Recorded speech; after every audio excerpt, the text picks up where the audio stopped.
there's a snake next to you. Now I'm thinking, he's bluffing. So I'm like, stop playing, bro. That's not funny. I'm not playing. Look behind you. Now the whole time, I'm still here thinking my brother is playing a prank on me. So I dive into the water and start swimming. Next thing I know, I get the worst pain in my arm.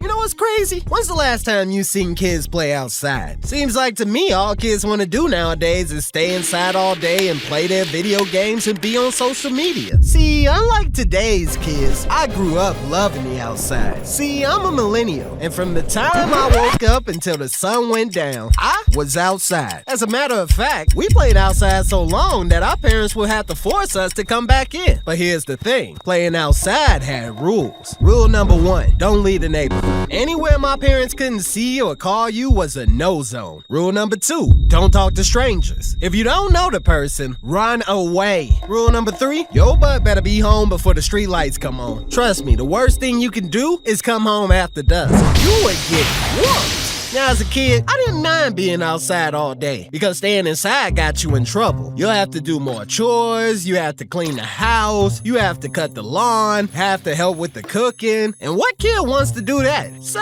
every morning I would get up early and go play outside with my little bro. So one day my brother and I were riding our bikes. So we get to the edge of the street and I was like, Tim, you want to ride to the other side of the neighborhood? But Mommy said not to cross the street. I'm not gonna tell if you don't. Remember, rule number 1, right? Don't leave the neighborhood. So I convinced my little bro to leave the neighborhood. We ride for a few more minutes, and to the side, we happen to glance upon a small pond. So my little bro goes, Wow, is that a pond? Then an idea came to mind. See, since we lived in a neighborhood without a pool, I figured what's better than going swimming on a hot summer day in a small pond. So I was like, Tim, you wanna go swimming? But Mommy said, I'm not gonna tell if you don't. Now remember, my brother was only 4 years old at the time, so anything I said or do, he followed right behind me. But here's the problem. First of all, none of us knew how deep the pond was. And second, neither of us knew how to swim. So to keep anything bad from happening, I decided we should stay on the shallow end so I could keep an eye on my little bro. So I get into the water first and go, come on, Tim, the water's so cool. So my brother jumps into the water and we start playing in the pond. Now remember, this is outside in nature. We don't really know what's in the water. All we wanted to do was go swimming. So now my little bro and I are dead in the middle of a pond and practicing on how to swim. But since I was taller and couldn't swim on the shallow end, I decided to go a little deeper. Hey, Tim, I'm gonna go a little deeper to test my swimming. but Mom said, I won't tell if you don't. So I move a little deeper, and then a little more, then just a tiny bit deeper, up until the water was right below my chin. Okay, Tim, I'm about to swim towards your end. So right before starting, my brother goes, Lem,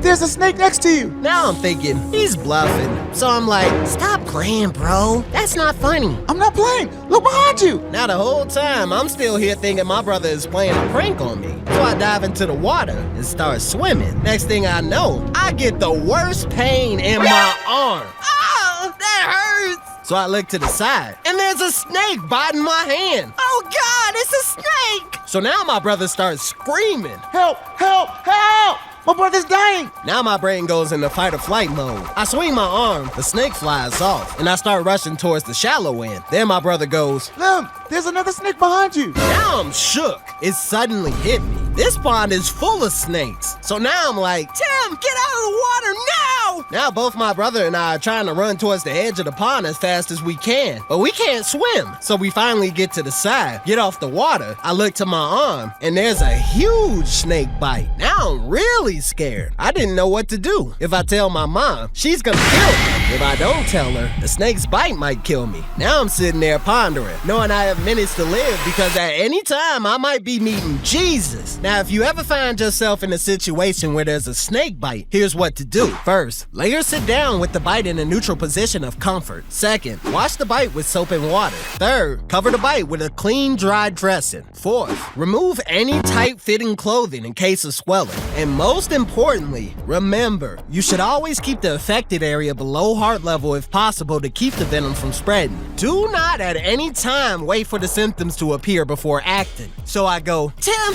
you're gonna have to suck it out. What? Hurry up, or I'm gonna die. So my brother bites my hand and starts sucking out the venom as hard as he could. Ow, that hurts, but keep going. So he tries and tries and tries, but nothing comes out. So he's like, I'm gonna go get mom. You stay here. so my brother gets on the bike and starts riding back home as fast as he can. Now I'm thinking, is this it? Am I really about to die? I didn't even get a chance to touch some real boobs. So I lay my head down and accepted my fate. A few moments later, my mom comes by flying. She picks me up, puts me in her car, and drives me to the hospital. Now the doctors start working on me. They check my vitals and take a few blood tests. A few hours go by and the results come back. And thank God, the snake wasn't venomous. So my mother takes us both home. We get into the house, and now I'm really about to meet Jesus. Tim, go to your room. When I tell you this lady was heated, now it's just me and her. Boy, if that snake didn't do it, I'm gonna kill you myself. But mommy,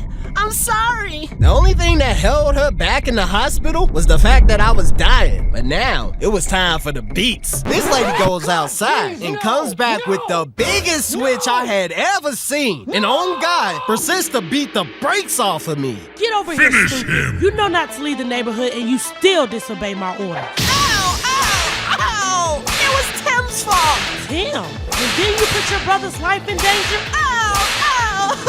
Ow! I'm sorry, Mommy! What is wrong with you? I'm so sorry, Mommy! I'm gonna kill you myself. And that was the day I got bit by a snake and hit by my moms. So, moral of the story, the more you F around, the more you gonna find out.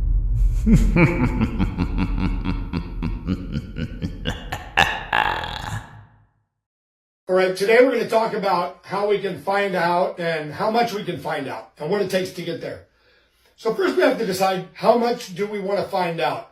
So let's say in this case, I want to find out at a level of 7. Okay, so I find that level on my graph and I come horizontally to my gradient line. Where it intersects with my gradient line, I'm going to come straight down to where it intersects with my around line.